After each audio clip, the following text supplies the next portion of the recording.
está. Bueno, pues buenas tardes a todos. Qué bueno que están aquí en este espacio del Consejo Mexicano de Transformación Educativa, ¿verdad?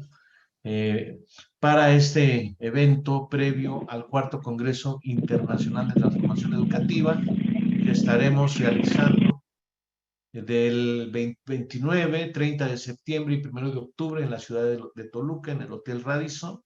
Lo estamos invitando a través de estos eventos a participar, a involucrarse en esta transformación educativa que deseamos para México, para América Latina y para el mundo, ¿verdad?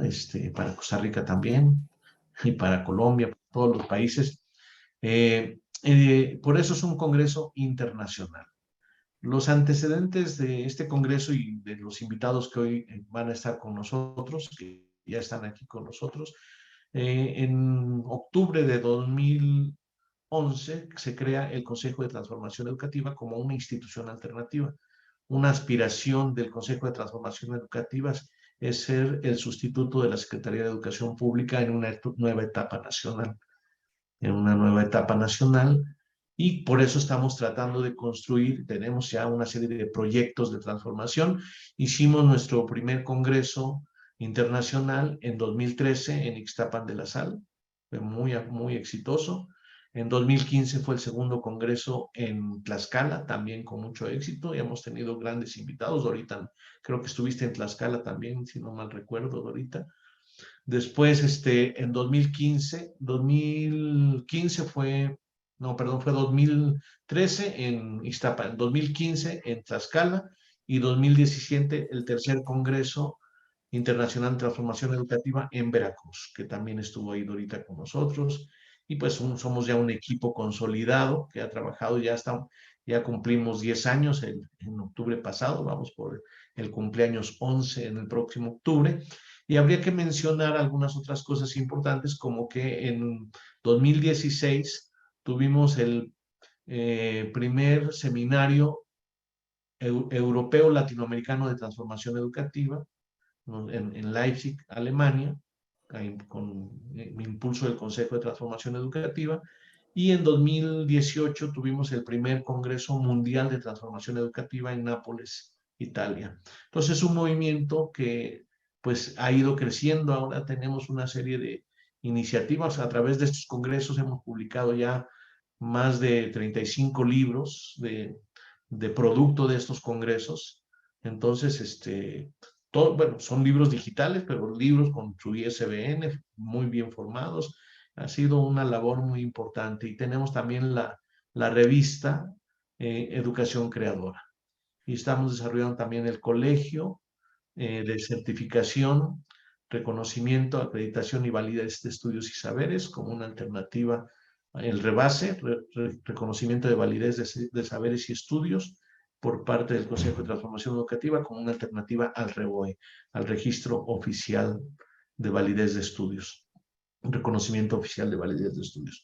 Pues el día de hoy convocamos a este evento previo como preparativo de este cuarto congreso que será en septiembre finales, para hablar sobre las necesidades y posibilidades de transformación educativa en América Latina. Y pues hay una serie de antecedentes. Tenemos uno de los pensadores de la educación más importantes del mundo en América Latina como figura, que es Paulo Freire, y aquí con nosotros está uno de sus discípulos directos, el doctor Arturo Ornelas. Le agradecemos también su participación y su presencia. Y vamos a hablar sobre esto a partir de dos personalidades, o con base en dos personalidades que hoy nos acompañan. Por una parte está la doctora Dora Patricia Celis, ella vive en Costa Rica, es de origen colombiano, es doctora en psicología, es también directora de la carrera de psicopedagogía de la Universidad Autónoma de Centroamérica, ahí en San José de Costa Rica. Es presidente de la Asociación Latinoamericana para la Formación y la Enseñanza de la Psicología. Es una muy destacada psicóloga que hoy nos acompaña y le agradecemos especialmente su contribución. Hace muchas cosas como presidente de la Alfepsi, ¿verdad? Y es una gran amiga también. Ya la conocemos, varios de los que estamos aquí. Y también está con nosotros como invitado el profesor Óscar Hernández Neri. Creo que él es ingeniero agrónomo, aunque él se destaca más como docente, como profesor, y él es director de la prepa número 55, la prepa oficial número 55, ubicada en Chicoloapan, en el Estado de México, en la zona conurbada, y él ha impulsado la creación de una universidad autogestiva, que es la Universidad Revolución, que está desarrollando la carrera en desarrollo local sustentable, cuyos egresados presentaron hicimos en el segundo congreso en Tlaxcala, hicimos una actividad de sinodalía internacional de las tesis de los egresados de la carrera en desarrollo local sustentable, y fue un evento muy significativo, muy impresionante la calidad de los trabajos presentados y la participación de los sinodales de diferentes países, que fue en Tlaxcala en 2015. Y también a través de los congresos y con la participación de Oscar y de otro compañero muy importante de la Universidad de Revolución, que es Víctor López García, se está desarrollando la red de universidades alternativas a nivel de todo el país, de México, y esta red de universidades alternativas, del cual Oscar es uno de sus protagonistas más importantes, pues aglutina a más de 30 proyectos universitarios alternativos. Entonces, es todo un movimiento también el que se está desarrollando ahí, y Oscar, pues, es el coordinador general del Consejo de Transformación Educativa. Y también quisiera yo aprovechar para presentar aquí muy brevemente a Pepe Gómez, José Gómez Herrera, quien es el presidente del cuarto Congreso Internacional de Transformación Educativa. Bienvenido, Pepe, también. Pues con ese contexto y con la presencia de amigos y colegas de varios estados de la República, está también aquí con nosotros la doctora Sandra Castañeda, de la Facultad de Psicología de la UNAM, también muy importante en todos los proyectos educativos que estamos impulsando. Ha estado con nosotros desde hace varios años, recientemente premiada con la medalla al FEPSI, ¿verdad? El reconocimiento de su trayectoria. Bienvenida, Sandra. Y bueno, uno de sus allegados es Felipe Jesús Ramírez Guzmán, que aquí también amigo mío y cercano también a la doctora Sandra Castañeda. Y así, aquí están varios amigos. Rosario Espinosa, que ha estado con nosotros en todo este proceso, y Gerardo Alcaraz y Gilmen Andrés. Bueno, ya los mencioné a todos. Entonces vamos a iniciar planteándonos esto. ¿Qué necesidades educativas de cambio, de transformación educativa tenemos en América Latina? ¿Qué posibilidades tenemos de transformación educativa, como decía Silvia hace un rato? Entonces le pregunto a Dorita, Oscar, ¿quién inicia? ¿O por orden alfabético, de apellido, bueno, te tocan Adelante, maestra. El orden alfabético se inclina hacia ti, Dorita, porque la D va antes que la O y la C de apellido va antes que la N. Entonces, pues le pediríamos a la doctora Dora Patricia Celis sus comentarios, sus planteamientos sobre este tema, necesidades y posibilidades de transformación educativa en América Latina. Adelante, Dorita. Bueno, muy buenas tardes ya para todos y para todas. Para mí realmente es más que un gusto, es un honor estar con tan queridos amigos y amigas y personas a quien admiro muchísimo. Muchísimas gracias por la invitación. Yo quisiera contextualizar, si me lo permiten, en unos segundos breves, la educación en Costa Rica, ¿verdad? Justamente el sistema costarricense de educación ha sido el primero en la región centroamericana en lograr una matrícula completa, ¿verdad? En escuela primaria, además de diferentes logros de la educación, que es el país con menor analfabetismo que tenemos y con una educación diversificada. ¿Qué retos nos ha generado? Y aunque suene trillado, definitivamente la pandemia puso en jaque, por llamarlo de alguna manera, o evidenció, porque a veces tendemos a decir, es que las redes sociales, es que ahora la pandemia, ¿verdad? Pero evidenció o exacerbó las diferentes falencias, así como fortalezas que también tenemos en diferentes países de América Latina. ¿Y cuáles fueron esas situaciones que evidenció que no estábamos teniendo? Aquí hago la importancia, ¿verdad?, de la sociedad, del afecto, creo que eso evidenció en nuestra formación, ¿verdad? No solo en Costa Rica, sino en diversos países de América Latina, en ese aprendizaje y desarrollo de habilidades para la vida. Ese es uno de los grandes retos, ¿verdad? No solo en la construcción de mejores relaciones sociales, de convivencia, sino también en la calidad de formación. Y esto tiene que ver no solo en el sector público, en el sector de primaria, secundaria, universitaria, sino también en el sector privado, ya que este fenómeno pandémico exacerbó, ¿verdad?, la desigualdad social debido a que efectivamente no todos, ni todas las instituciones estaban preparadas para este acervo tecnológico que se vino encima. Y justamente la parte pública, la parte de personas más vulnerables y más necesitadas, fue la que se vio justamente más lacerada, más dañada, porque significaba que no tenían con recursos, ¿verdad?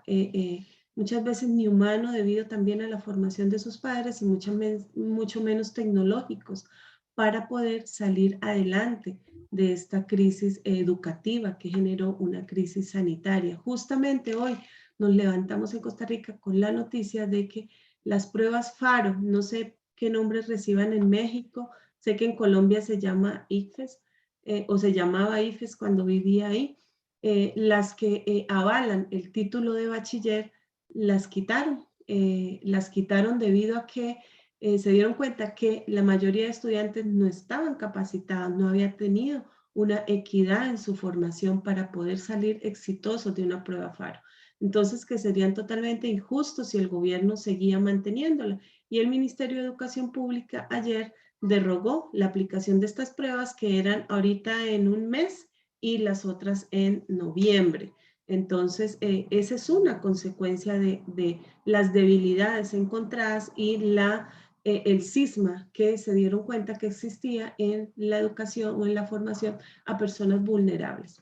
Entonces, justamente una de estas evidencias es que atender la desigualdad, no solo en factor emocional, en factor de salud psicológica, en factor de salud, en factor de situaciones políticas y sociales, sino también atender esta desigualdad en estos tiempos extraordinarios se ha exacerbado y es una de las prioridades que debemos cerrar o tener en cuenta en la educación para justamente cerrar esas brechas que han estado pendientes posiblemente durante mucho tiempo, pero esta pandemia, vuelvo y repito, pues las acervó y hizo que fuera un asunto pendiente, este rezago que se está generando en las poblaciones o que se generó y se seguirá generando por un tiempo, porque personalmente acá en Costa Rica, hasta diciembre vamos la mayoría de instituciones desde la virtualidad.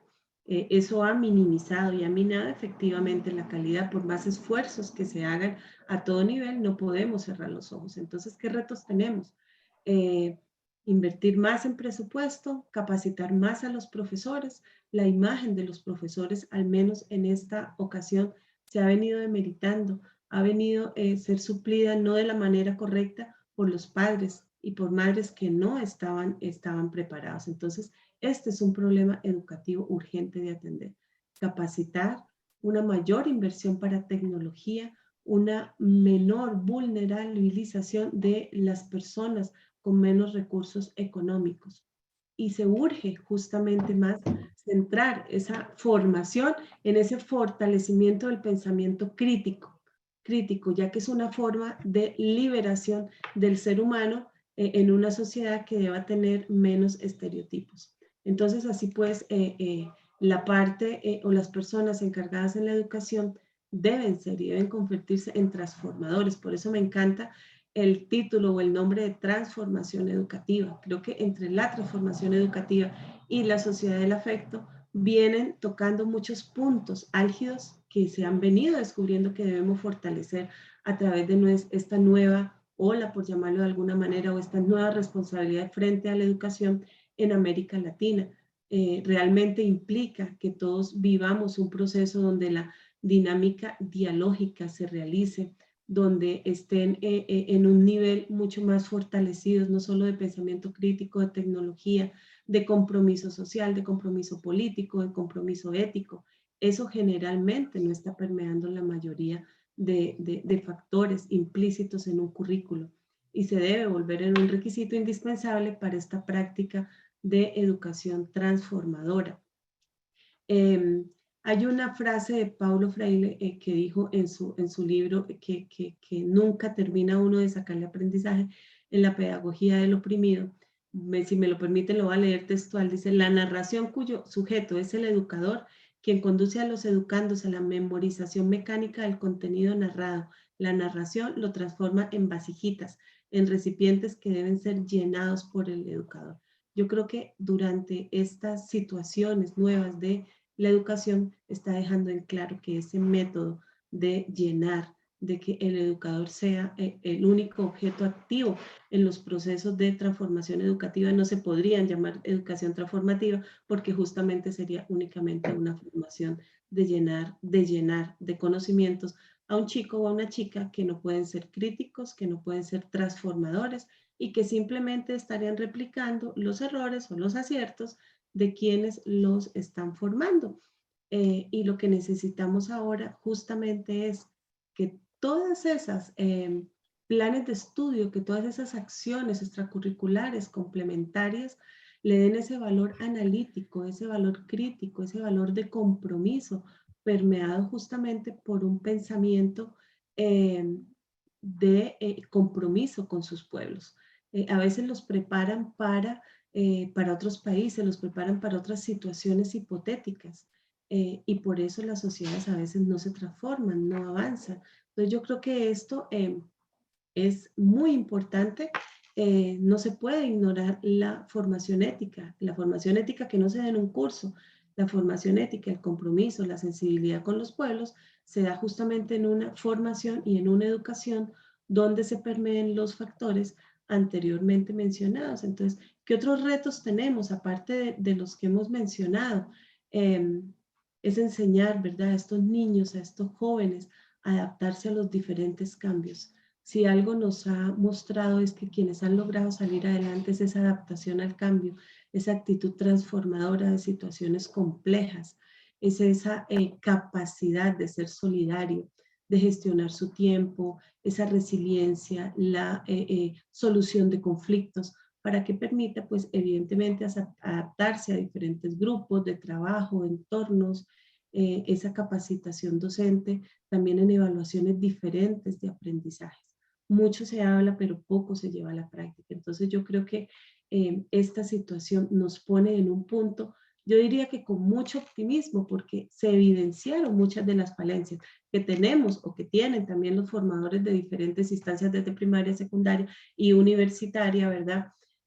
Pero también cuando se muestra qué es lo que debemos nosotros cambiar, podemos apuntar hacia una formación no solo que transforme, sino también que sea integral, que forme no solo buenos profesionales, sino personas sensibles, personas comprometidas, personas que puedan trabajar en equipo en los diferentes ámbitos sociales, pero que también tengan y puedan proponer las herramientas necesarias para garantizar no solo su calidad de vida, sino la calidad de vida de las diferentes comunidades. Entonces, es importante que nos hagamos la pregunta, ¿realmente nuestros currículos desde cualquier nivel están permeados por ese pensamiento crítico, por esa formación, por ese contenido social político, por ese compromiso? ¿Qué estamos haciendo para que cuando un estudiante egrese, ¿verdad?, sea de secundaria, sea del ámbito universitario, realmente vaya a generar esa transformación o realmente se vaya a comprometer con transformaciones de sus comunidades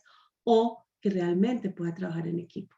Creo que lo que está faltando es justamente esa parte personal y esa calidad en la educación. No solo es de conocimientos, de llenar de conocimientos, sino que esos conocimientos realmente puedan ser integrados para generar nuevos conocimientos y transformar realmente comunidades. Al principio se veía con cierto pesimismo, pero creo que ahora cuando uno identifica, como le estaba yo diciendo ahorita a un grupo de médicos que le estaban taller, cuando uno identifica los fantasmas que uno tiene o lo que pueda perjudicarnos, ya podemos tener ciertos indicios, ciertos ítems de dónde podemos mejorar. Y justamente la educación tiene que ser el medio a través del cual podamos generar mejores personas. Al mundo no le falta personas inteligentes, al mundo le falta personas que puedan comprometerse con sus conocimientos, que puedan transformar comunidades, que puedan ayudar a su compañero, que sepan que cuando salen a competir, por llamarlo de alguna manera, en el mundo laboral, la competencia tiene que ser con ellos mismos por ser mejores, no contra otros, que eso es lo que está dañando este mundo, esa falta de conciencia, de solidaridad, y eso es lo que nos está faltando posiblemente a los formadores, dar más herramientas a nivel personal para que ese conocimiento pueda ser articulado a través de pues, ejes transformadores y comprometidos para hacer sociedades mejores, con calidad humana y también con calidad de los diferentes conocimientos. Entonces, esta cancelación personalmente en Costa Rica de las pruebas FARO nos puso a pensar en toda esta desigualdad, en las grandes tareas que tenemos como formadores. Y bueno, como le dije anteriormente, cuando uno logra identificar las falencias, espera un camino muy prometedor y el cual pues todos somos responsables. Muchas gracias, Dorita, muy interesante tus comentarios y pues planteas el reto del compromiso social a través de la formación educativa, ¿verdad? Y como que los educadores, los docentes, quienes nos estamos involucrados en la educación, tendríamos que dar ese impulso, lo cual implica que los propios educadores, como dice Marx y luego lo retoma Freire, necesitan ser educados. Exacto. También nosotros necesitamos ese compromiso. Quienes estamos aquí, pues probablemente estamos desarrollándolo, pero ¿cómo hacerlo, verdad? Para que todos los educadores, una de las formas es a través del Congreso de Transformación Educativa, del Consejo de Transformación Educativa, del Consejo Latinoamericano de Transformación Educativa, que por cierto se creó en Costa Rica en 2016, Consejo Latinoamericano de Transformación Educativa. Pues ahí está el primer planteamiento por parte de la doctora Dora Patricia Celis. Le damos ahora la palabra al profesor Oscar Hernández Neri para que haga lo propio. Adelante, Oscar. Gracias, Marco. Saludo con respeto y con cariño a quienes nos escuchan aquí en el Zoom, a quienes nos sintonizan también en las redes sociales, ahorita y posteriormente. Un fuerte abrazo. Yo quiero, para empezar, traer a este conversatorio a otro grande de Latinoamérica, a Orlando Falsborda. Porque él en su obra magnífica, nos plantea varias cuestiones. Una de ellas es la investigación-acción participativa como método de transformación social. Y ya que hablamos de necesidades y posibilidades de transformación, precisamente esta es una necesidad y es una posibilidad.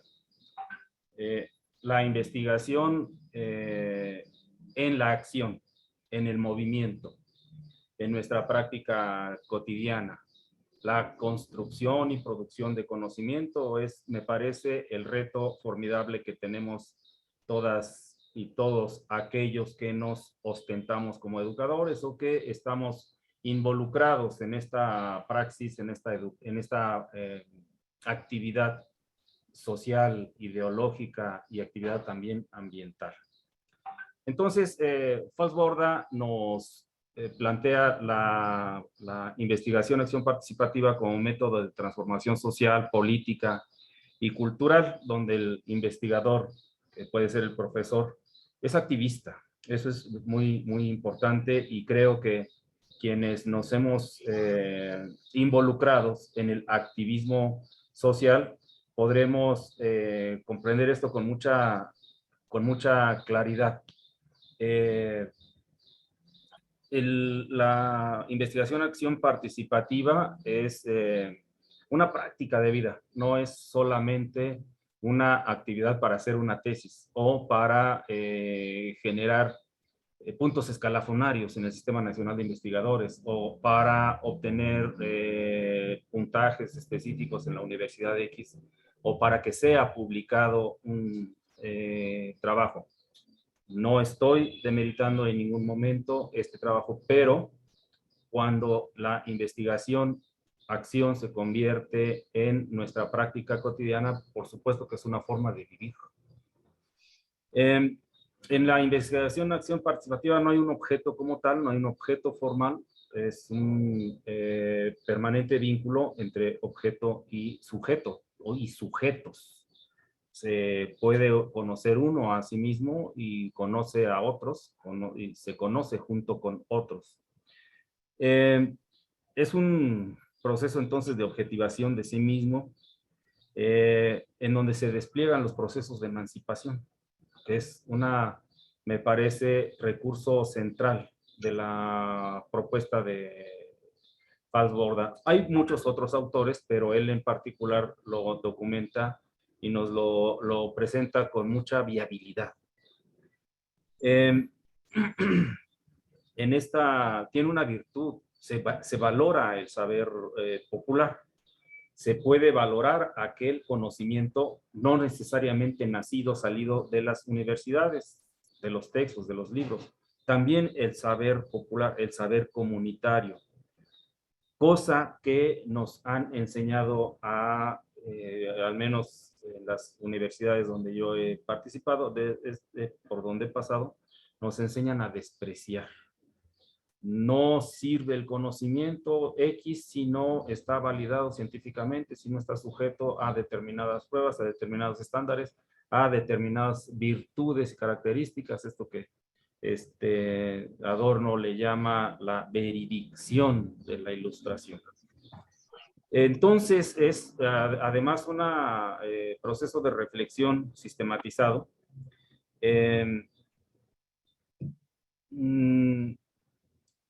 Sin establecer relaciones verticales, sin que se nos ordene.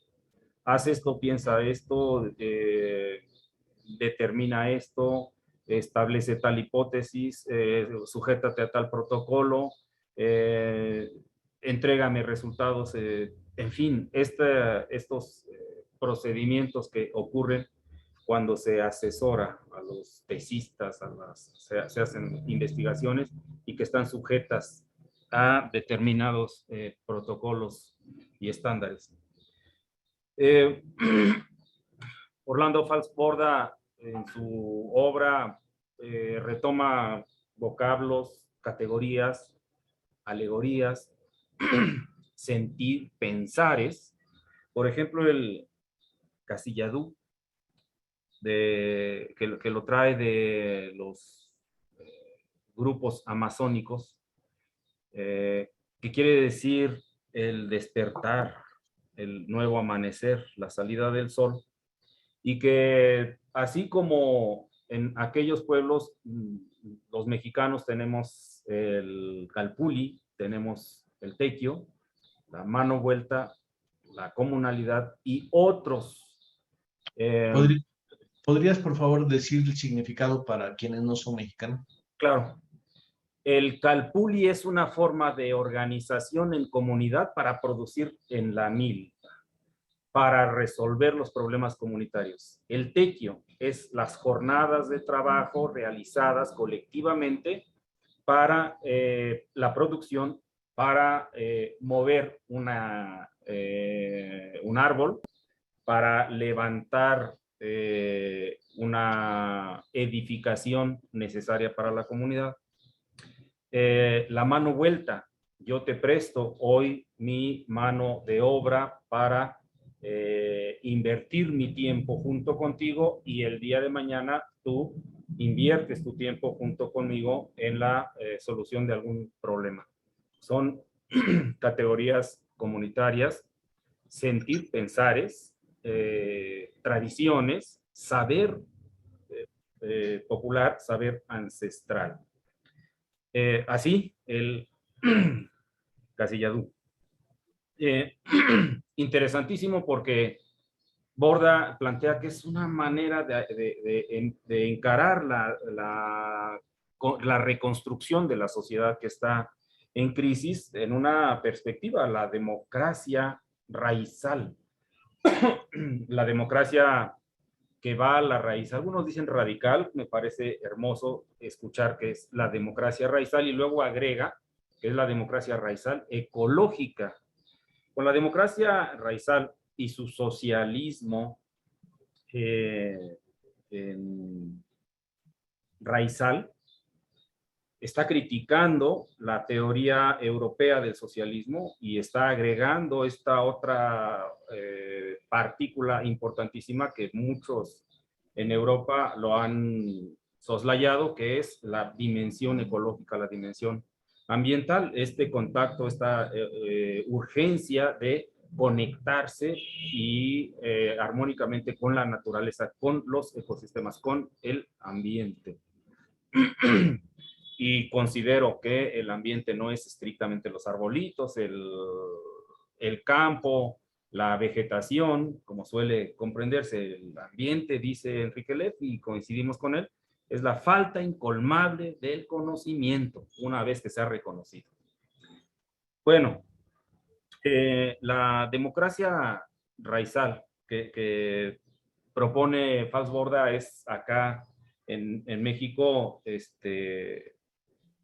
ya retomado con un planteamiento serio, concreto, por el Consejo Nacional del Pueblo Mexicano, que está proponiéndose, estamos proponiéndonos, encabezados prácticamente por el compañero Marco Eduardo Murueta, la construcción de autogobierno, consejos municipales, consejos estatales, consejo nacional, para evitar las elecciones y para tener un autogobierno, es decir, democracia raizal, que toma las necesidades, que toma los requerimientos que tienen las comunidades con representantes legítimos, sin que implique una erogación terrible como ahora está implicando en las elecciones, ¿no? Estamos hablando de otra visión. Esto lo plantea Borda, esto lo planteamos nosotros, coincidimos plenamente y se está ejecutando. Y lo mismo se puede hacer desde los procesos de enseñanza-aprendizaje en cada escuela, en cada familia, en cada casa. Sí, esto se va desplegando poco a poco. Estos grandes planteamientos, el socialismo raizal, son cuestiones que inspiran para intentar al menos una estructuración de qué está pasando con la educación en México y cuáles son las posibilidades de transformación. Así que varios compañeros nos dimos a la tarea de construir mediante el marco lógico una interpretación de la problemática estructural de la educación en México y los escenarios que pueden estar transformando. Voy a pedir que me permitan, si me permites compartir pantalla, sí. Marco, no sé. Adelante. Voy a exponer unas pocas diapositivas, espero que se vean bien, con aquellos hallazgos, con aquellas construcciones que pudimos hacer este equipo de compañeros, compañeras de la red de universidades alternativas, entre ellos el doctor Murueta, que nos acompaña aquí. Por aquí tengo enfrente de mí a la compañera Lilia, que también participó de este esfuerzo de hace un año, o 2 años, hace un año si no mal recuerdo. Fuimos guiados por con la magnífica experiencia de un metodólogo, Sergio Partida, que nos fue orientando en el uso del marco lógico. Siendo congruentes, me parece, con la investigación-acción participativa, y lo estamos tratando de hacer más consistente, y es la primera vez que lo presentamos. Entonces, brevemente podemos decir, esto se trata de los problemas y objetivos de la educación en México, una visión usando el marco lógico. Y lo que sí se alcanza a ver, porque sí, a veces me ha pasado ahorita que cambio la diapositiva y lo más lo veo yo y no se ve allá. Está la portada. Está la portada, bien. Entonces, quisiera saber si se alcanzan a leer las letras, sino para centrarlo en la parte roja, que es lo que me interesa que lo podamos ver. Se ve muy Todo pequeña, mundo, se necesitan ¿eh? lentes, pero para Ok, los que tengan entonces, más de 45 años ya necesitan lentes, los menores. lo que voy a hacer es salir de la presentación para poder ampliar la parte roja, que es lo que me interesa mucho que podamos revisar. Ahí se ve más o menos. Ajá. De ser necesario, voy a hacerlo un poquito más grande. Si le das clic en la imagen y luego le pones F5, sí se ve más grande. Pero ese es el Dándole PowerPoint. clic. ¿No es un A ver. PowerPoint? No, Sí, no es PowerPoint. sí es PowerPoint. Ah, sí es PowerPoint, sí. Entonces, ¿puedo entrar a...? En la imagen le das un clic en la Ajá. diapositiva. Ajá. Y luego F5. Sí. Pues no, no. F5. No es lo mismo, lo que hiciste con la pestañita de abajo es lo mismo que F5. Ah. No, pues ya me regresó. Sí, la F5 entra por el inicio y la pestañita entra donde estés. Pero estaba mejor así que la estabas ampliando. Ok. Ahí podemos ver. Se ve más o menos accesible, así como una letra 11 más o menos. Voy a hacerlo más grande porque me interesa. Ahí ya se lee perfectamente. Dentro de esta problemática, los grandes problemas, vamos a destacar 4 grandes problemas estructurales que no son, hay quienes dicen, problema político, problema social. No, o sea, es mucho más integral esta perspectiva.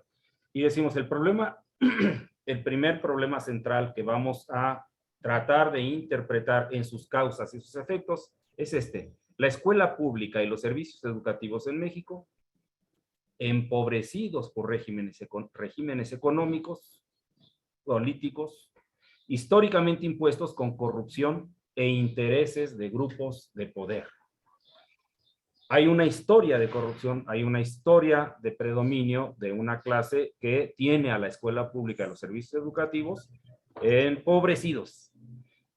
¿Cuáles son las causas estructurales que nosotros hemos podido dilucidar? Hay dinámicas sexenales educativas prostituidas por las luchas internas de las hegemonías. Una utilización de los sistemas educativos para el beneficio de grupos y personas.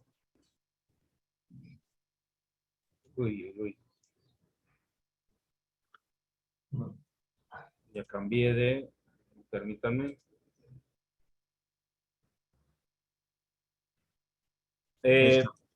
Decisiones en la política educativa centrada en la obediencia a las cúpulas de poder.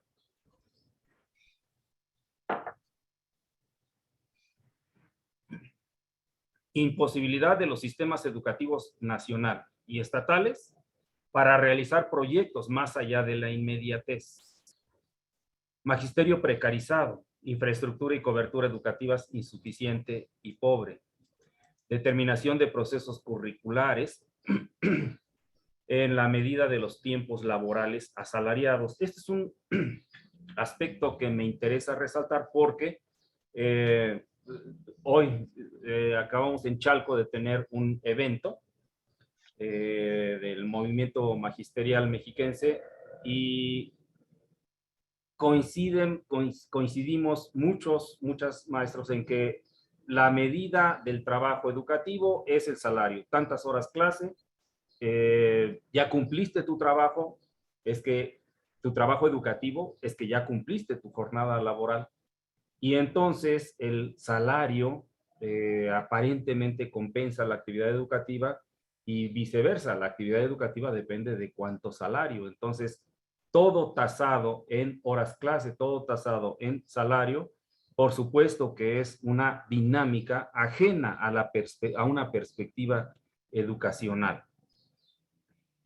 Cambio a la otra dimensión, otra gran problema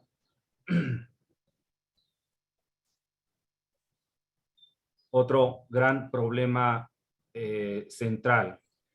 La estructuración, esto está relacionado con los currícula. La estructuración curricular de los sistemas y procesos educativos y de investigación en México está desvinculada de la problemática social y de las comunidades diversas con sus aportes epistemológicos, ontológicos. Ya no voy a profundizar en las causas estructurales porque me interesa caminar un poco más rápido para ir a la otra parte. Pero veamos entonces el tercer gran problema que nosotros hemos identificado. El tercer gran problema es que no puedo manejar esto con habilidad. Las estructuras de los sistemas educativos hegemónicos con proyectos educativos de dominación que obedecen a la élite. Esto podría confundirse con lo anterior. Esto tiene que ver con cómo se estructuran los sistemas educativos. Hay secretarios de educación, subsecretarías de educación, jefes de departamento, oficinas de esto, oficina del otro, hasta llegar a las supervisiones, y de las supervisiones las direcciones, y las direcciones escolares tienen también toda una cascada de verticalidad que hace inamovible las posibilidades para cualquier transformación. Entonces, es desde arriba, desde donde se define lo que va a pasar en todos los estamentos de los sistemas educativos. Esto quiere decir que las maestras, las educadoras, los estudiantes, los niños no tienen ninguna posibilidad de incidir en el diseño, el desarrollo de los sistemas educativos. Y el cuarto gran aspecto que que encontramos es que las estructuras escolares, académicas o comunitarias tienen insuficiente acceso y disponibilidad de recursos tecnológicos, materiales y humanos para el desempeño de su función. Agravado esto en el ámbito rural y periurbano. 4 grandes, pongamos atención en esto, 4 grandes órdenes de entropía. 4 órdenes entrópicos. Nótese el oxímoron. Órdenes de entropía, de desorden, pues, de crisis. ¿Qué posibilidades hay de modificarlo? Vamos al árbol de objetivos número 1, y la primera posibilidad que tenemos de modificarlo es mirando un escenario en donde la escuela pública y los servicios educativos en México son gradualmente transformados por la iniciativa y participación comunitaria para mejorar las condiciones de la comunidad. ¿Y a dónde va esto? Vean el árbol de objetivos, en donde tenemos un objetivo principal y tenemos medios y fines. Vamos hacia la articulación de movimientos sociales y magisteriales de tendencia democrática. Vamos al incremento de espacios y plazas para satisfacer las necesidades de los servicios educativos en México. Y vamos al ejercicio de una racionalidad ambiental y comunitaria como centro de la educación. Escuchamos apenas en marzo el surgimiento de una propuesta en la SEP donde el modelo curricular 2022 nos está poniendo en el centro de los procesos educativos a la comunidad. La comunidad va a ser el centro de atención de los procesos educativos. Es un reto, es una oferta teórico-ideológica que quién sabe si pueda sostenerla la SEP, pero es un ejercicio en el que las organizaciones sociales, las escuelas autogestionarias, las experiencias de educación popular lleva años. Hoy lo está retomando la Secretaría de Educación Pública. Ojalá que esto se pueda concretar en sistemas, en actividades que sean operativas y que maestros, maestras en las diferentes escuelas lo puedan poner en marcha. Por supuesto que es desde mi punto de vista, quizá haya quienes no coincidan en ello, es una oferta discursiva que bien vale la pena tomarla y llevarla a su concreción. Voy al siguiente objetivo y iremos viendo esta misma lógica, esta misma perspectiva. Hablando de los currícula, la estructuración curricular de los sistemas y procesos educativos y de investigación en los nuevos contornos, más bien en los nuevos contornos en México, ha de vincularse con la problemática social y las comunidades diversas con sus aportes particulares. Y aquí estamos hablando de nuevos contornos porque las universidades ya están hechas. La Secretaría de Educación del Estado de México, del Estado de Tlaxcala, ya está hecha con sus estructuras, con sus modelos educativos, con sus currículos. Hacer que eso cambie es, decimos en México, sacar sangre de una piedra, pero es factible. Por eso hablamos de los nuevos contornos. Alicia de Alba y Ernesto Laclau hablan de nuevos contornos refiriéndose a las nuevas estructuraciones que surgen de la crisis estructural generalizada y que obedece a la solución de necesidades mediante la emergencia de movimientos y nuevos discursos, nuevas estructuraciones. A eso nos referimos con los nuevos contornos, porque modificar los modelos educativos de la Universidad Chapingo, que fue mi universidad, llevan años tratando de hacerlo y no han podido por sus estructuras, porque está todo hecho y diseñado para la permanencia, no para la transformación. Voy al tercer objetivo, es un escenario en donde las estructuras de los sistemas educativos sean apropiadas por parte de las comunidades con miras a mejorar el desarrollo colectivo.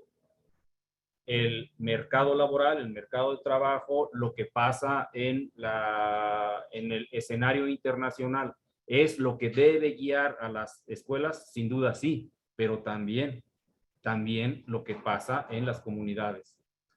El cuarto objetivo nos dice que las estructuras escolares, académicas y o comunitarias mejoren el acceso y disponibilidad de recursos tecnológicos, materiales y humanos para el desempeño de su función, especialmente en los ámbitos rural, urbano y periurbano. ¿Y a dónde nos lleva todo esto? A que las familias de los estudiantes se liberen de los recursos que tienen que pagar para la escuela y que los inviertan en bien de su economía y de el hogar. ¿A dónde nos lleva esto? A mejorar el ambiente escolar y académico y a que se cumplan los objetivos de aprendizaje, los que se plantea cada plan y programa de estudios. Esto solamente es una parte, la más pequeña, más esencial, pequeña, pero de ahí se desprende incluso elementos para la planeación, para la formulación de una política o de políticas públicas que nos lleven a la transformación de la educación. De aquí se desprenden incluso variables e indicadores que se pueden operacionalizar y que es lo que los organismos financieros pueden estar solicitando, pueden estar pidiendo.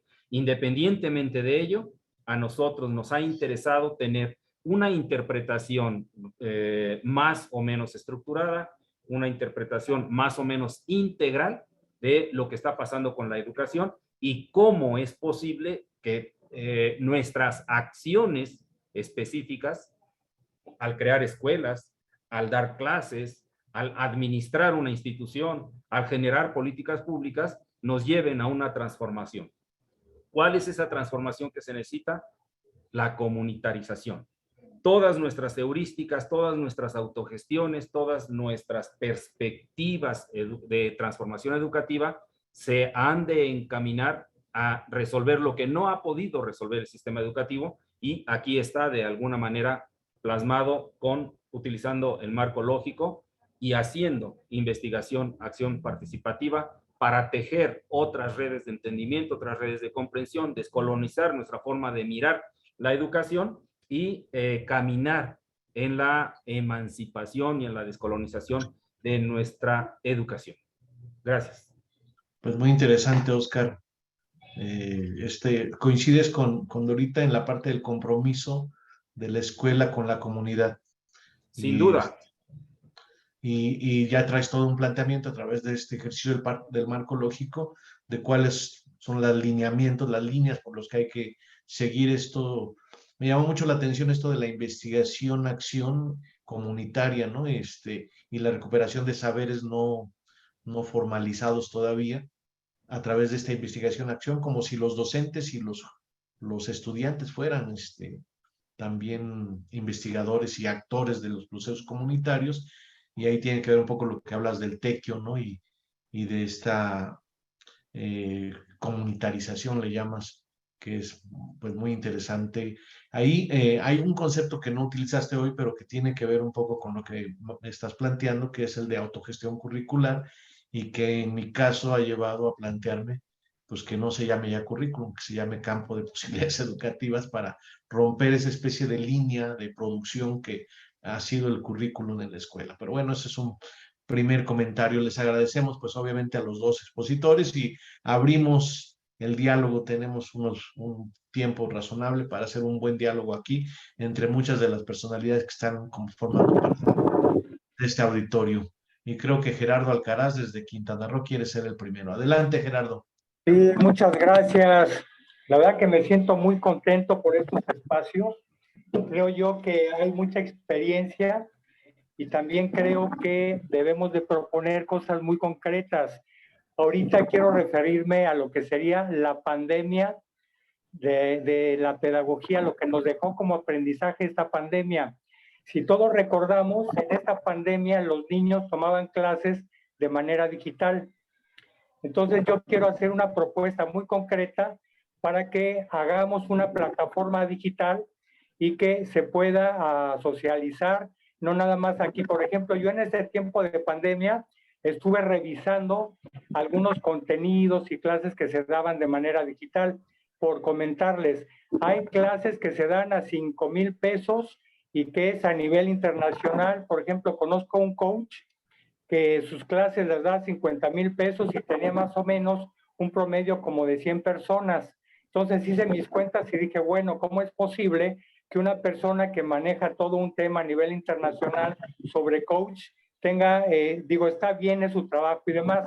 Entonces la propuesta ahorita sería que hay escuelas que hicieron sus contenidos de manera digital. Creo que lo podemos hacer. Yo recuerdo que en una ocasión, cuando estuve en la red de universidades alternativas, está la Universidad Revolución. Creo que ya tienen contenidos muy específicos, como que para empezar a hacer el planteamiento.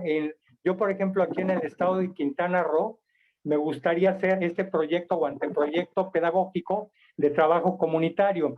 Quiero comentarles que yo he tenido participación aquí con pueblos originarios y hay espacios. Finalmente siempre nos atoramos en la fase de los presupuestos.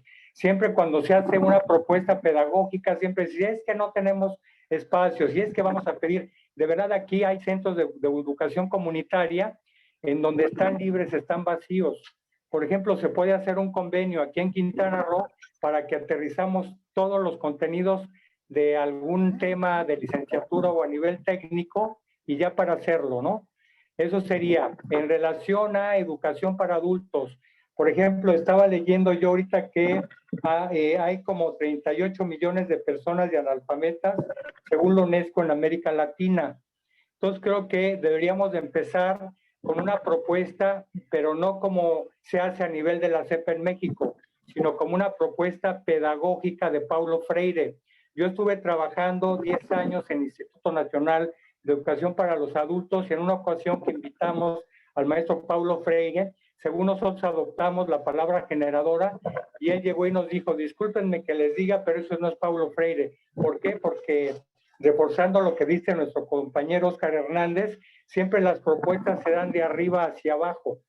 Ahorita, por ejemplo, en este momento ya hay mucha experiencia por parte del Congreso Internacional, Consejo Internacional de Educación, y creo que ya hay que aterrizarlo a las comunidades. El día de ayer me acaban de invitar a una propuesta de economía solidaria, en donde nos dicen, si tú, por ejemplo, invitas a 4 personas para hacer una cooperativa, y se hace algún depósito de dinero, por ejemplo, las clases están en 100 pesos por semana más 11 pesos. Es un ejemplo muy concreto. Y que esto ya se va haciendo una comunidad de aprendizaje, pueden ser temas de comunicación solidaria, de economía solidaria, y también estoy trabajando ahora en lo que sería la educación y salud comunitaria. Como decía el maestro Oscar Hernández Neri también, de verdad que hay mucho conocimiento en las comunidades, impresionante en relación a la cosmovisión, en relación a la milpa. Entonces, concretamente, quiero hacer esta propuesta también para que se diseñe, digamos, una carrera a nivel técnico no sé, de pocos meses, para que la gente ya salga y con el conocimiento, más que con su reconocimiento de validez oficial, que salga con el conocimiento para que ya veamos que la milpa sí funciona, ¿no? Son casi cuestiones muy técnicas, creo que es lo que tenemos que hacer, aterrizarlo esto. Yo me comprometo aquí en Quintana Roo de que hagamos un diseño de la milpa, de recuperar el proceso de la milpa, y en educación integral y en educación en valores. Excelente. Y en una cosmovisión ancestral. Esa sería mi propuesta. Pues ahí está la propuesta. Ahí está la propuesta y el compromiso del que hemos estado hablando. Pues felicitaciones, sí. Gerardo. Pues vamos a escuchar. Gracias a ustedes. Vamos a escuchar otros comentarios. Muchas gracias. Gracias a ti, Gerardo. Vamos a seguir escuchando los comentarios antes de darle la palabra a nuestros invitados especiales para que hagan su conclusión. ¿Qué otras opiniones les merecen estas exposiciones iniciales que hicieron la doctora Patricia Celis y el profesor Oscar Hernández Neri? Ismael Zulca quiere opinar. Adelante, Ismael. No, en realidad estaba aplaudiendo, pero bueno, ya que me da la palabra, reciban los saludos de Cusco, Perú. Y muy encantado voy a decir una palabra, anonadado por la exposición. Me encantó. Les cuento que yo trabajo con un colegio de alternancia. Estos colegios que están 15 días, los estudiantes están 15 días en el colegio y 15 días están en la comunidad haciendo un trabajo de investigación. Algo así como el compañero lo expuso. Hacen una investigación básica y social sobre la producción. Entonces, una forma de observar y ser un investigador participante. El estudiante de primaria, secundaria. En este caso con secundaria. Pero con lo que comentaron, refuerza bastante nuestra propuesta pedagógica. Espero en algún momento poder socializarlo. No quiero yo ahondar más porque no estoy en el tema. Muchas gracias. Ismael, pues ojalá pudieras venir a exponer tu proyecto, el proyecto que mencionas en el 4º Congreso Internacional de Transformación Educativa, que será, ya sabes, 29-30 de septiembre y 1 de octubre, que por cierto las inscripciones van cambiando de costo conforme se acerca el Congreso, y ahora esta etapa de costos está hasta el 15 de junio, es la segunda más baja. Ya luego viene otro periodo hasta el 25 de julio, en que se recibirán también la fecha del 25 de julio es el límite para inscribir trabajos al Congreso, trabajos libres.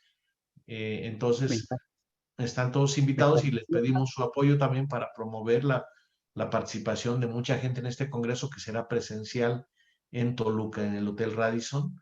Queremos ahí convivir y hacer reuniones, y esto que nos plantean de proyectos y de cómo estructurarlo, pues ir haciendo equipos de trabajo nacionales e internacionales, y que vaya teniendo un efecto específico, ¿no? Un efecto real, un efecto concreto. ¿Alguien más quiere? Sí. Me encantaría. Abrazo, estás invitado, Ismael. Sí. Hasta luego. ¿Quién más quisiera emitir su opinión sobre las necesidades y posibilidades de transformación educativa en América Latina, a propósito de lo que nos expusieron la doctora Patricia Celis y el profesor Oscar Hernández Neri? ¿Qué piensan? Adelante, Osman Villanueva García. Muchísimas gracias. Perdón que no prenda la cámara, estamos compartiendo el ancho de banda en la casa, con trabajo, esposa, hijos, etcétera. Pero bueno, un placer saludarlos por este medio. Muchas gracias. ¿Desde dónde conectas? Sí, estamos en la Ciudad de México y bueno, yo soy docente de la Escuela Nacional Preparatoria en la UNAM, también en el Instituto de Educación Media Superior de lo que es la Ciudad de México, esto es bachillerato. Y bueno, la verdad es que primero felicitarlos, unas ponencias bastante interesantes, muy buenas, muy importantes, sobre todo frente a lo que estamos viviendo en este mundo contemporáneo y necesidades educativas. Tengo una pregunta. Sí, adelante. Sí, y bueno, esta pregunta sería con respecto a, sobre todo a la importancia en la generación de estabilidad laboral para el docente. Aprovecho el espacio ahí. Creamos una plataforma, se llama Comunidad Virtual de Aprendizaje. Por supuesto que voy a intentar, no solo intentar, yo creo que participar en este tipo de congresos que bien nos invita. La verdad es que es una oportunidad muy grande. Es comunavirtual.com, libre. Creo que la información y la educación tiene que ser libre para todo el mundo. Y esa es la filosofía de lo que trata esta plataforma, compartir conocimiento, no solo entre nosotros, sino con el resto del mundo. Y bueno, aquí la pregunta es interesante porque en estos 20 años de docencia me he encontrado que eh, diversos actores políticos siempre gestan la importancia de la educación como columna vertebral. Creo que además de trabajar con nuestros padres de familia, los estudiantes, los mismos administrativos en nuestros planteles, eh, con las autoridades, es importante que el gobierno asuma esto con un compromiso muy específico. La pregunta es, ¿qué podemos hacer nosotros como docentes frente a y quiero ser muy puntual, un 7.6% de inflación y un 3% que ofrecen en lo que es un aumento salarial, un, un déficit, creo que bastante importante en el trabajo que podemos hacer y frente a lo mejor también las necesidades que tenemos como seres humanos, ¿no? Creo que podemos siempre emprender, transformar, contribuir con nuestro país, pero difícilmente a lo mejor un profesor de asignatura que está ganando, yo estoy ganando, por ejemplo, 1,200 pesos a la quincena por grupo, 5 horas frente a grupo a la semana, pues creo que es bastante, de repente lastimoso ver que no se pueda tejer una triada con el gobierno para que de alguna manera, pues un docente con esta labor que se hace de educación pueda sostener pues un mundo mejor, ¿no? Con mejores decisiones de nuestros próximos hijos estudiantes, que son los que pues merecen esta atención, ¿no? Muchas gracias. Sí, pues tienes mucha razón. Ahí está la pregunta, lo que decía Oscar de la precarización de los docentes. Y me acordé de un docente que, aparte de ser docente, trabajaba como velador. Entonces, como se desvelaba, a los niños de la primaria les pedía que lo dibujaran mientras él se dormía. Y cuando terminaban de hacer ese dibujo, les pedía que hicieran otro dibujo en otra posición. Pues se acomodaba en diferentes posiciones, pues porque estaba desgastado del otro trabajo, ¿no? Es una cosa interesante el papel de los docentes. Bueno, ¿alguien más quiere? Gracias, Osman, desde la Ciudad de México, un docente de preparatoria de la UNAM que plantea esta importante pregunta. ¿Alguien más quiere comentar, preguntar a nuestros invitados o opinar libremente sobre el tema que estamos hoy abordando, necesidades y posibilidades de transformación educativa en América Latina?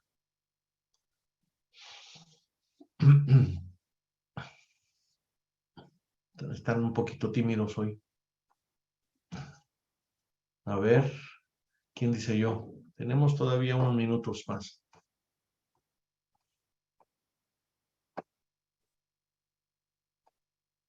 Pues no hay participaciones, entonces procederemos a dar las conclusiones. La doctora Sandra Castañeda se animó a dar una opinión. A ver, adelante, Sandra.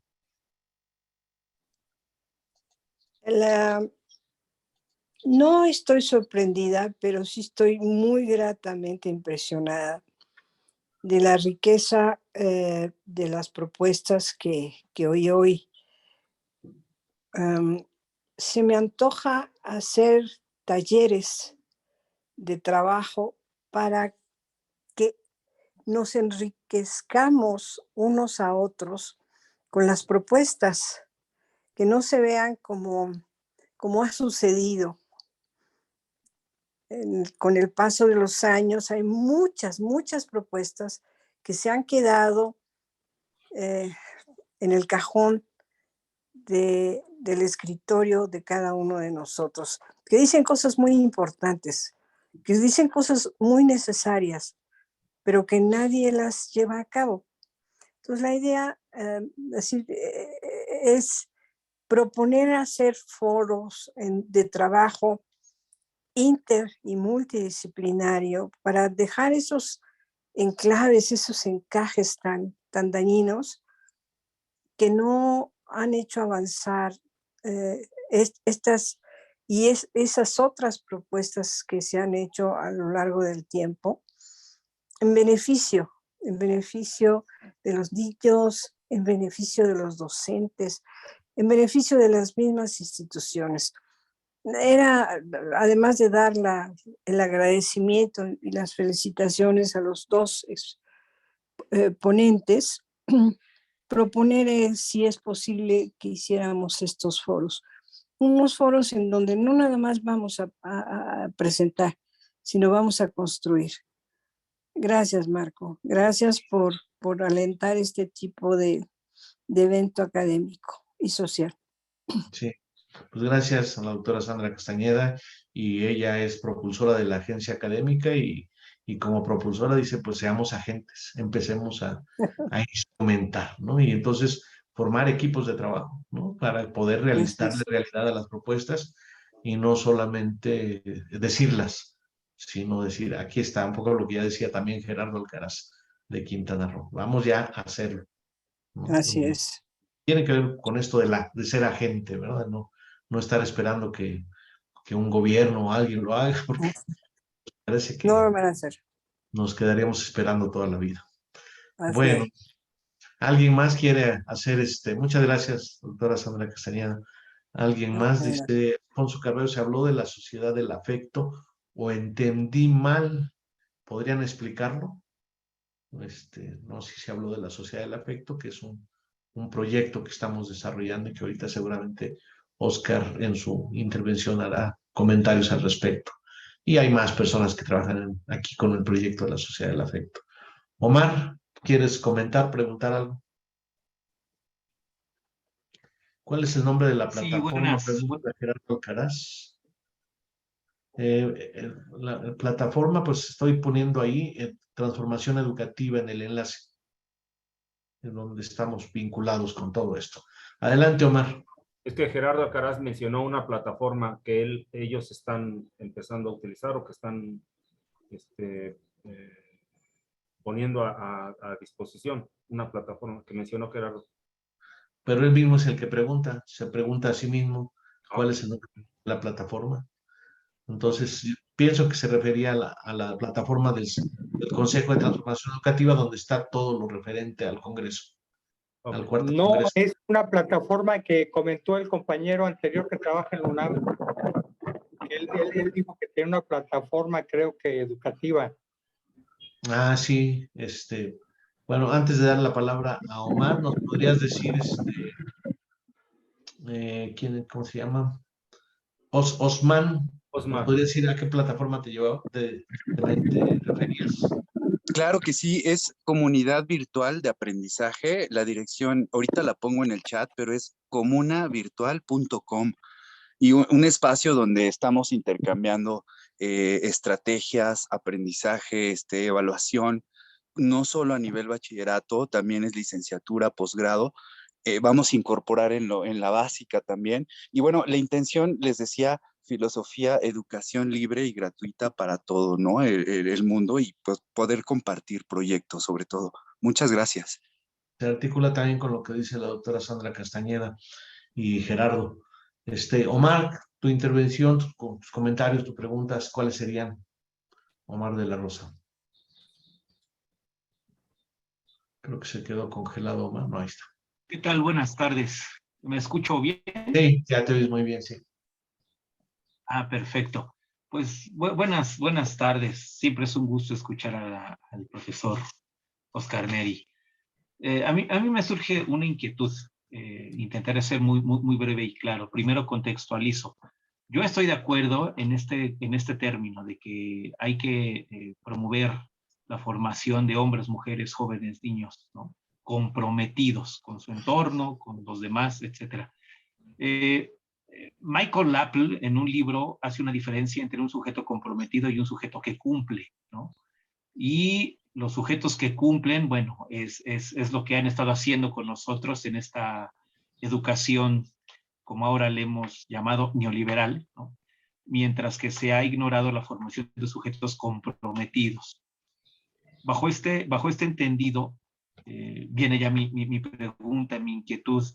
Por supuesto, no espero una respuesta de manual, porque para estas preguntas creo que responder de manera así técnica sería muy irresponsable, me parece, pero sí esperaría tal vez algunas rutas metodológicas, algunas rutas, valga la palabra, didácticas, del cómo fomentar, cómo lograr, cómo formar, ¿no? A la persona comprometida. ¿Me explico? ¿Cómo hacerle para que los estudiantes se comprometan y no solo entiendan a la educación como algo que les permitirá cumplir con lo que se les tenga que cumplir? No sé si me expliqué con mi inquietud. Sería todo. Muchísimas gracias y nuevamente felicidades. Pues ahí está la pregunta, ¿no? ¿Cómo hacerlo? ¿Cómo llevarlo a cabo? ¿Cómo se genera el compromiso? Que tiene que ver un poco con el tema, diría yo, de los afectos, ¿no? De la sociedad del afecto. Pero bueno, vamos a escuchar otras preguntas, otros comentarios, otros puntos de vista. No hay nadie más que levante la mano. Vamos cerrando. A ver, el doctor Arturo Nelas. Por favor, doctor Arturo Nelas.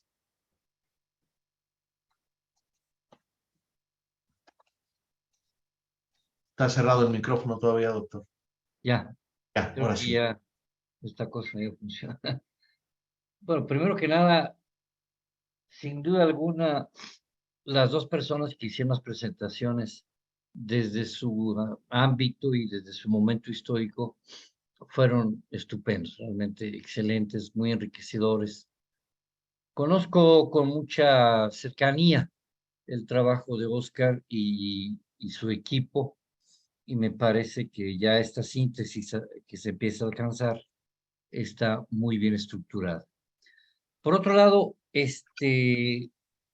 efectivamente de lo que se tratará ya no es de hablar, sino de hacer una práctica de la educación que libera. Y al mismo tiempo de que la educación liberadora está operando, también está construyendo el futuro. El sentido de educar, de ejercer el aprendizaje, no es hacer que el otro estudie, es hacer que el otro se estudie y que el otro, estudiándose, comprenda por qué es como es en el entorno que es. La identidad se construye en esa dialecticidad del estar siendo. De otra manera, pues es pura paja, ¿no? Es lo que hemos hecho tantos años. Echar a perder mentes y echar a perder gentes, como decía el maestro. Entonces, yo creo que sí debemos de dar, bueno, los que no lo estén haciendo, yo hace muchos años que lo hago, y por eso lo puedo decir con toda franqueza, empezar a hacer esta construcción colectiva del conocimiento y construyendo el conocimiento a partir de la construcción y reconstrucción de la realidad en donde se vive. Y olvidarse de la sarta de... Exactamente, de eso, ¿verdad? Que diseña la Secretaría de Educación Pública para todos los mexicanos. Está claro que la educación es un hecho y es un acto político.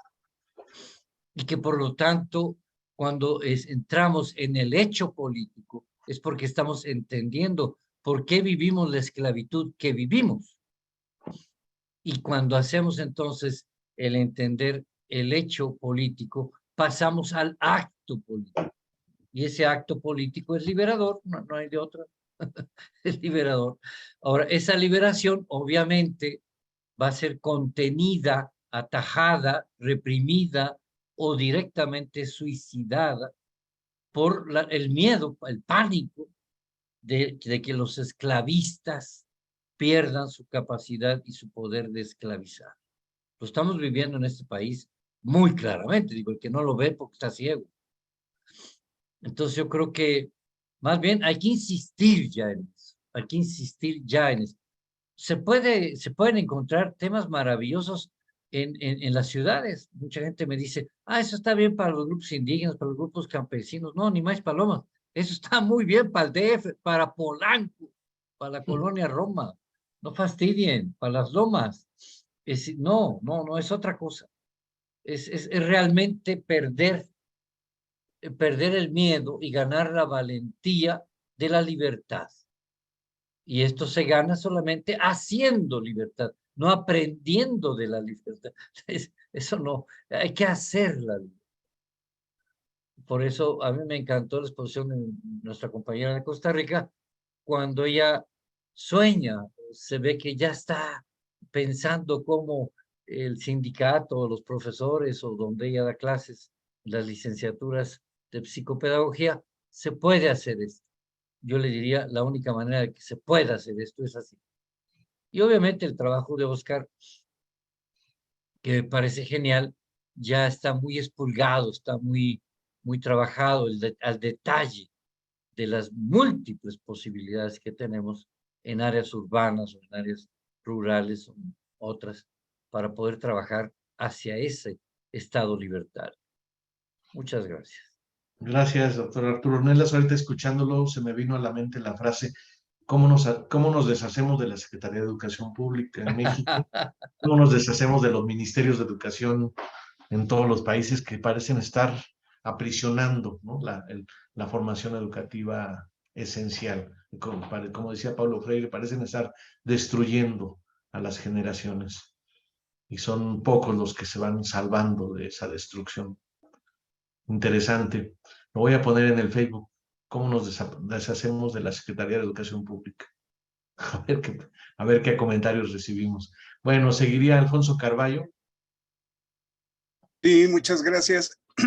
Estaba comentando con la doctora Patti Celis respecto a una situación que en su exposición señaló a la aplicación de un examen. No me ubico bien qué tipo de examen era, pero pues yo consideraría o le preguntaba que sería bueno, creo que dice que lo aplicaron o que se volviera a aplicar, porque yo lo que veo y que sugiero es que haber vivido la virtualidad o la educación a distancia durante todo este tiempo pandémico, pues nos ha dejado una formación muy especial que nos ha dado la posibilidad de valorar la escuela. Es decir, considero que ha quedado en entredicho mucho los centros educativos en el sentido de que se intentó hacer una enseñanza y un aprendizaje a distancia donde efectivamente pues la mayoría de los que participamos en esto pues no estábamos lo suficientemente preparados, pero pues hay resultados. Yo creo que este evento al que están haciendo referencia debería de analizar o deberíamos de analizar entre todos los que vivimos este momento y el que viene, porque pues yo creo que eso es parte de lo importante y de lo interesante. ¿Qué va a pasar a partir de la pues llamada o mal llamada nueva normalidad que se avecina ya con la presencialidad? Yo creo que, o considero más bien que el currículo debe de modificarse, que la situación en general de la educación, pues sí debe de transformarse, pero debe de llevar a cabo una transformación bien pensada, bien estructurada, ¿no? A ver qué sale otra vez y cómo vamos a proceder. Yo estoy en la idea de que pues hubo aciertos y esos aciertos deben de rescatarse y destacarse para que sirvan de modelo para los que no los pudieron aplicar en su momento. Considero que hay que revisar, que hay que reestructurar, hay que concretar conscientemente situaciones que lleven al aprender a pensar desde la virtualidad. Y lo que estamos viviendo en este momento, en este espacio de Zoom, pues es lo mismo, es lo que muchos de nosotros en su momento hicimos con los estudiantes, con los programas, con los aprendizajes, etcétera.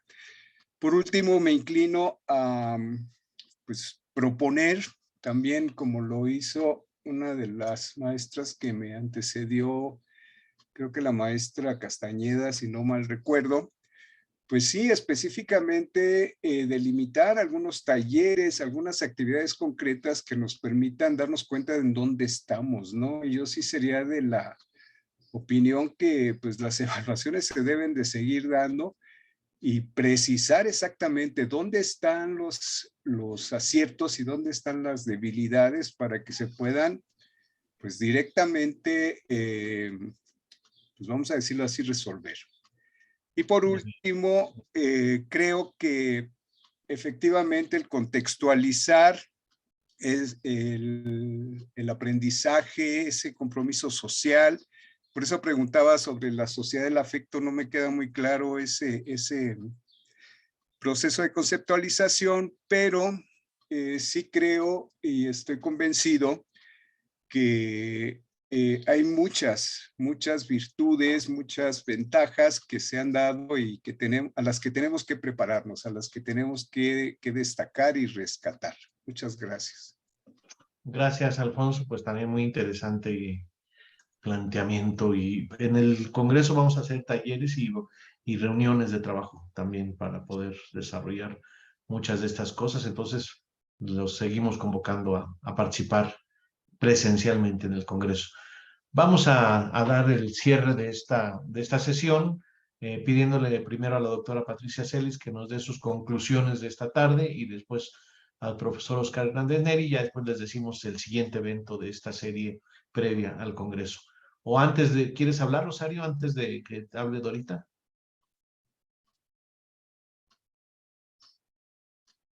Su micrófono. No, perdón, estaba abriendo mi cámara. Perdón, pero aprovecho para felicitar a los compañeros. Realmente es un orgullo y tienen tanta sabiduría que uno quisiera estar todo el tiempo escuchándolos. Muy bien, muchísimas gracias. Bueno, pues está la felicitación de Rosario Espinosa y el agradecimiento por estas contribuciones. Entonces le damos la palabra a la doctora Dora Patricia Celis para que nos haga su cierre esta tarde. ¿Cómo te quedas después de estos diálogos, Dorita? ¿Cuáles serían las conclusiones para ti esta tarde? Ok, bueno, pues un honor haber estado acá. Me acojo totalmente, me identifico totalmente y creo que no hay mejor cierre que el que dijo mi querida y gran admirada doctora Sandra Castañeda y el compañero, no recuerdo el nombre, que habló después de ella. Alfonso Carballo o Gerardo Alcaraz o el doctor Arturo Pérez, todos hablaron. Creo que el doctor Arturo, hicieron una amalgama perfecta, o sea, no discursos, pasemos a la práctica, hagamos cuestiones precisas, concisas, ¿verdad? Porque el compromiso es muy grande y no podemos quedar en teorizarlo, ¿verdad? Y yo creo que entre las propuestas que tiene Transformación Educativa y Sociedad del Afecto, creo que se unen lo que hoy estuvimos conversando. Creo que está la vía, están las herramientas, ahora hay que ponerle más acción y más compromiso pues de parte de todos nosotros.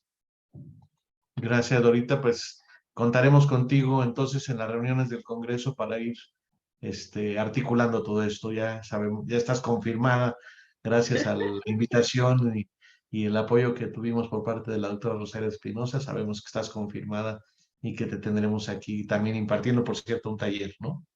Sí, gracias a Rosarito que siempre está pues muy activa e invitándonos y tratando de que todos estemos articulados e incluidos. Después de la pandemia, pues nos podemos poner a darnos un abrazo, tomar algo, comer algo, compartir, ¿no?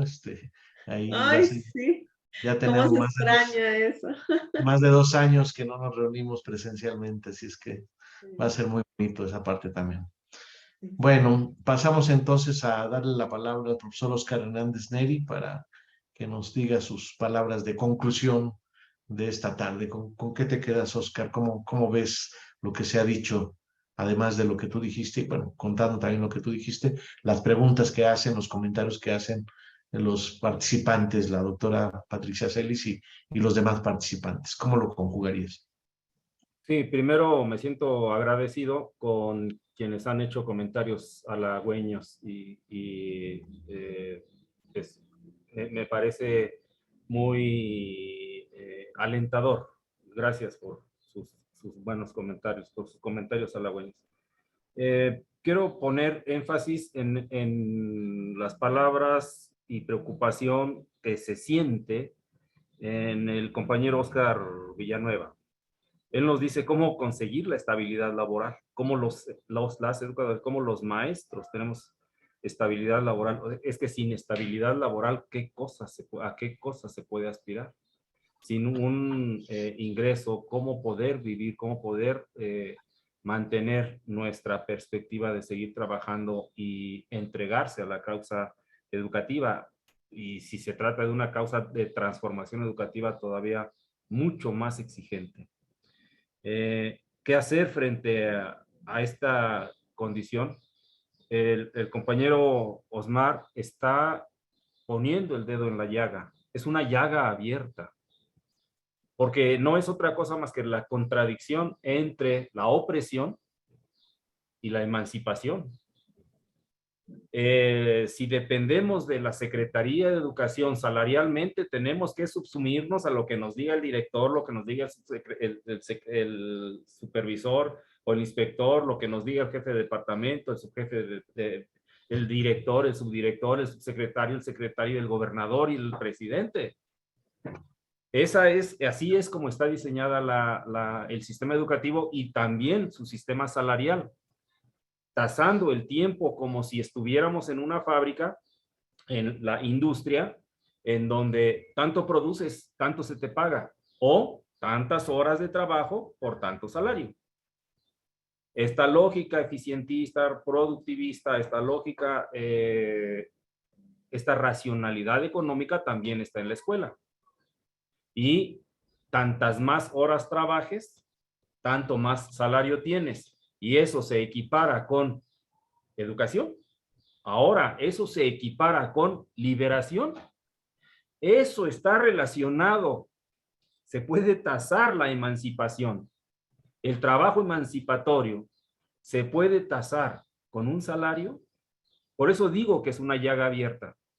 Y esa llaga la vivimos, la sentimos, y cada quien se inventa la manera de sobrevivir a ella para que esté en una suerte de maridaje entre mi utopía y mis necesidades, entre mis deseos muy internos, muy personales, ideológicos, y las necesidades materiales o las necesidades a las que me apremia mi familia, a las que me apremia mi grupo, mi círculo social. Sostengo que esa es una llaga en la que cada quien inventa su manera de sobrevivir, y nosotros tenemos en la autogestión una experiencia que juzgo conveniente compartirla muy brevemente, porque hace falta reflexionar de ello.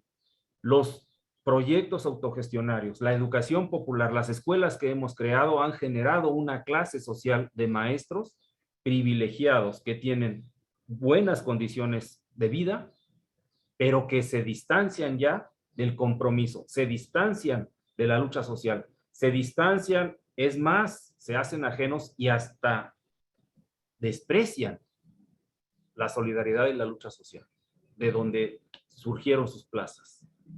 Ese fenómeno ocurre.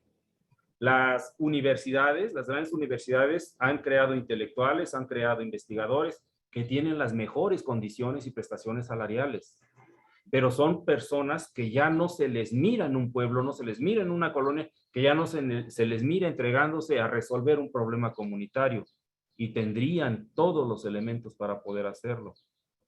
Esos grandes proyectos educativos que surgieron hace 10, 20, 30, 50, 100 años, se convierten también en una, perdónenme la palabra capitalista, fábrica de comodidades y de enajenaciones.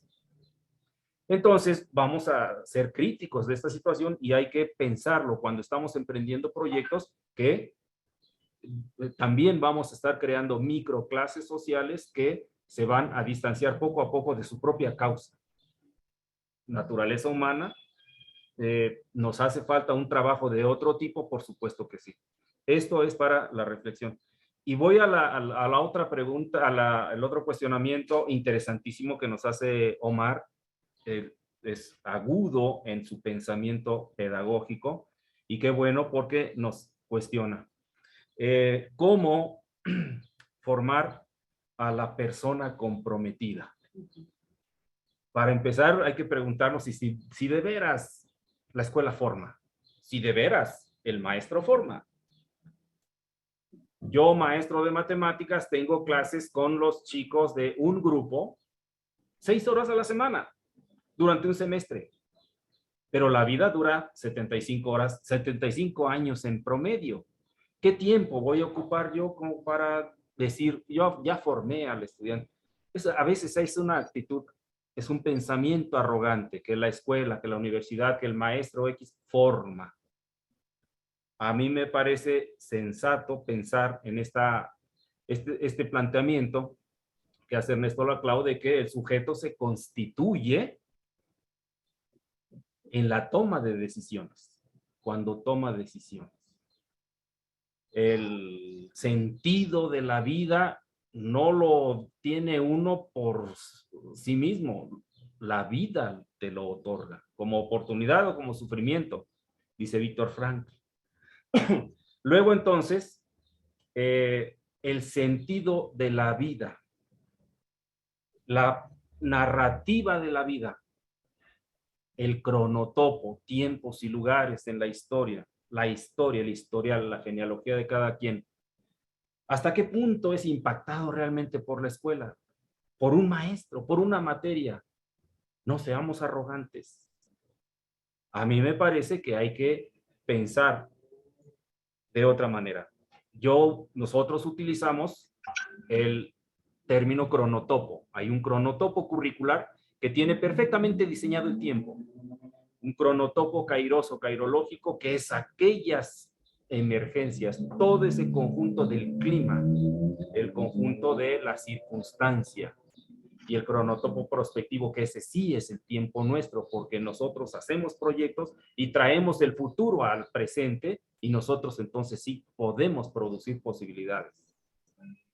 Cuando la escuela, cuando los procesos educativos dejen de concentrarse en el currículum impuesto, en el plan de estudios que la SEP, que la cúpula técnico-burocrática de la universidad o que algún iluminado pone para los niños, para los adolescentes, para los adultos, en ese momento vamos a cuestionarnos, bueno, ¿y qué es lo que quiero aprender? ¿Hacia dónde camino?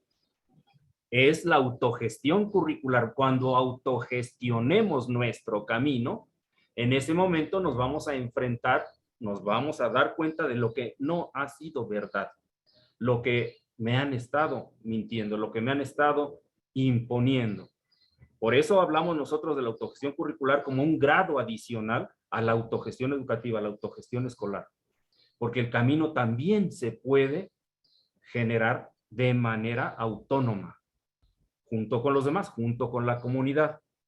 Y nos vamos a dar cuenta que esta idea de currículum, que viene desde hace siglos, ya debe dejar de operar, porque no nos ayuda a la liberación. O sea, el currículum no es otra cosa más que seguir en el mismo canal, seguir la misma pista, la misma carretera, la misma ruta.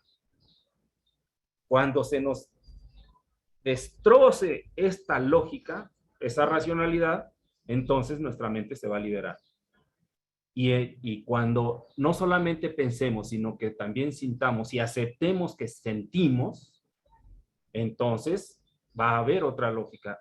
Para nosotros, en lo que hay que, el nombre que hay que ponerle a esa otra cosa que sucede al currículum es el holonema.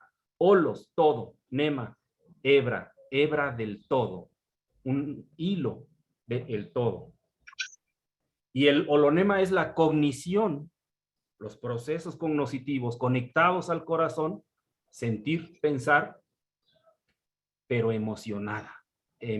La emoción tiene que emerger, porque Omar dice, ¿cómo le hacemos para el compromiso? Tiene que operar la voluntad, y la voluntad siempre está, pero hay que verla, hay que mirarla y hay que dejarla salir. Eso es el holonema. Esas cosas que hacemos que no implican que nos pongan 10, que nos premien, que nos den salario, sino que son nuestras preocupaciones para resolver, para entregarnos, para invertir nuestra voluntad. Eso es el holonema y eso está fuera del currículum, eso está fuera de la lógica curricular. Rompamos esa lógica curricular con la autogestión curricular para poderlo disolver. Y que venga lo otro, esa otra cosa que hay que nombrar porque no está. Lo porvenir es lo holonémico. Es el nombre que nosotros le ponemos, pero se vale que tú le pongas el tuyo. Cuando nosotros nos liberemos del currículum, hablaremos de emancipación y entonces a construir nuestros propios caminos en comunidad para resolver nuestros problemas. Esto es factible, perfectamente factible. Lo estamos haciendo en la Prepa 55. Maestros y estudiantes. Pero no les gusta a los maestros y estudiantes. Se sienten perdidos. Los estudiantes y los padres de familia se sienten extraviados. Piensan que no hay asideros. Pero no escuchan a su corazón. No escuchan a eso, el sentir pensar. Bueno, he comentado dos aspectos que me parecen cruciales. Propongo que hagamos otros conversatorios y que pongamos estos planteamientos a discusión. Muchas gracias. Sí, muy bien, pues muchas gracias, Oscar. Mientras intervenías, recordé a Pink Floyd, el muro, ¿no? El docente como otro ladrillo en la pared, ¿no? Dejen a los niños en paz, basta no queremos control del pensamiento, no queremos currículum, podríamos hacerlo por extensión, y por lo tanto se trata de romper el muro. También pensé que la educación está hecha para formar empleados actualmente.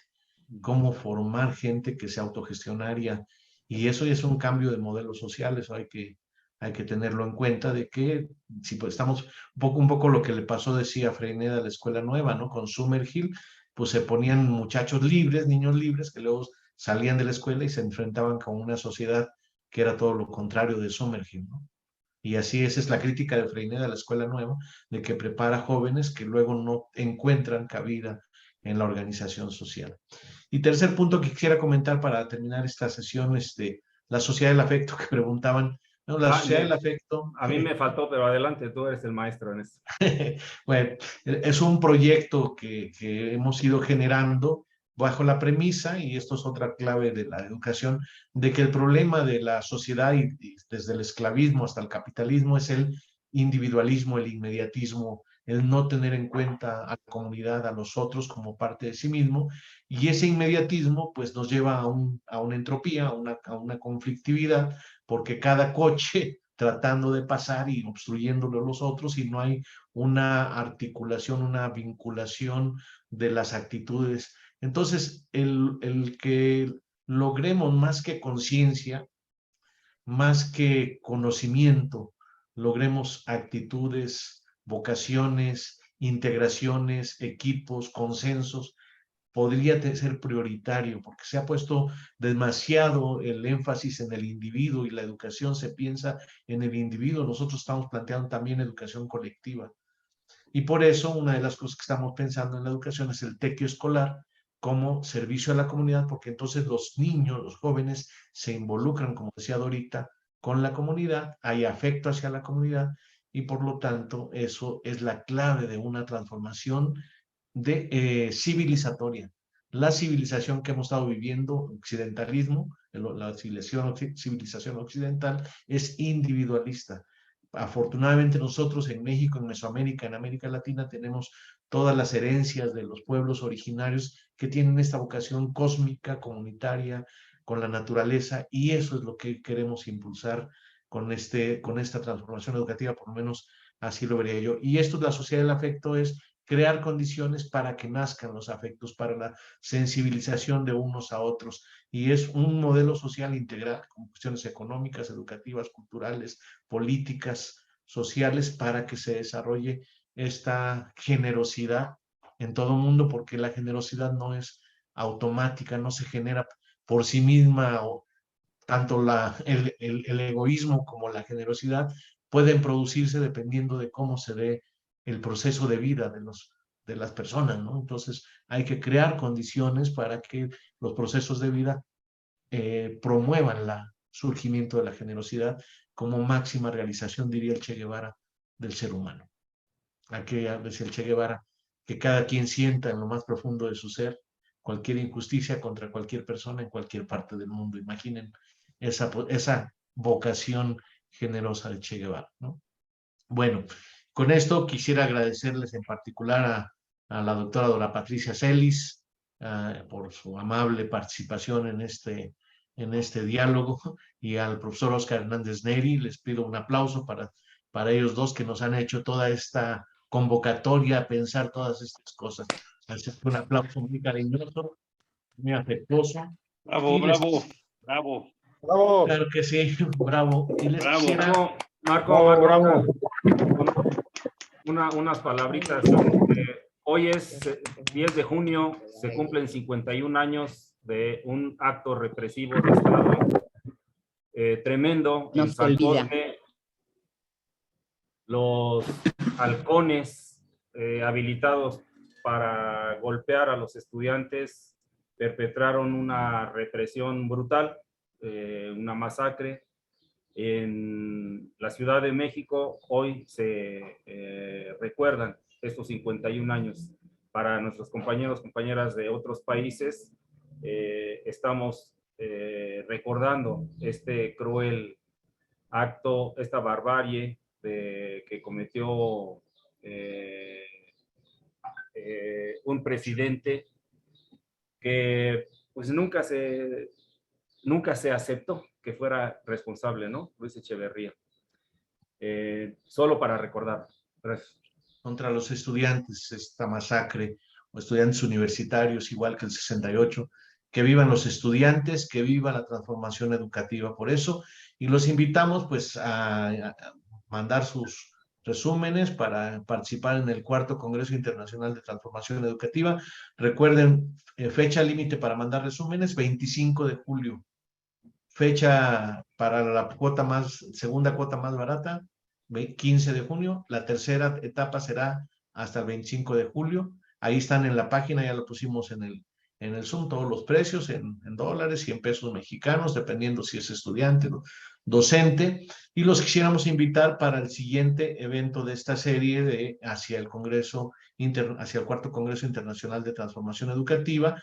Estaremos en la próxima reunión, se tratará el día 15 de julio y estarán invitados de Chile y de Colombia. Ya ustedes que ya conocen a muchos amigos de esos países, pues sabrán probablemente quiénes van a estar, ¿no? Vamos a invitarlos para 15 de julio, Colombia y Chile, en este diálogo evocatorio de fútbol, ¿verdad? Pero ahora de transformación educativa. Muchas gracias, Dorita. Muchas gracias, Oscar. Gracias, doctor Arturo Nelas. Gracias, doctora Sandra Castañeda, se tuvo que retirar. Gracias a Ricardo Pérez también. Gracias a Víctor Vázquez, a Silvia que nos acompañó, a Gerardo con esta propuesta y este compromiso, a Jorge Humberto Fernández que se conectó un poco tarde, pero aquí está como al pie del cañón, a Abimael López, a Alfonso Carballo, a Ismael Zulca desde Cusco, Perú, a Liliana Juana Galindo Morales de la Universidad Revolución, a María Fernanda también de la Universidad Revolución, a José Antonio Santamaría, Alfonso Carballo, y a todos los amigos del jubilados y actuales docentes del CCH Naucalpan, de los CCHs, a Rosario Espinosa, que siempre está con nosotros, a Omar de la Rosa, también un activo muy importante del Consejo de Transformación Educativa. Un abrazo afectuoso para todos ustedes y pues hasta la próxima y nos vemos en Toluca en septiembre. Gracias, Marquito. Muy bien. Hasta pronto, un abrazo. Hasta luego.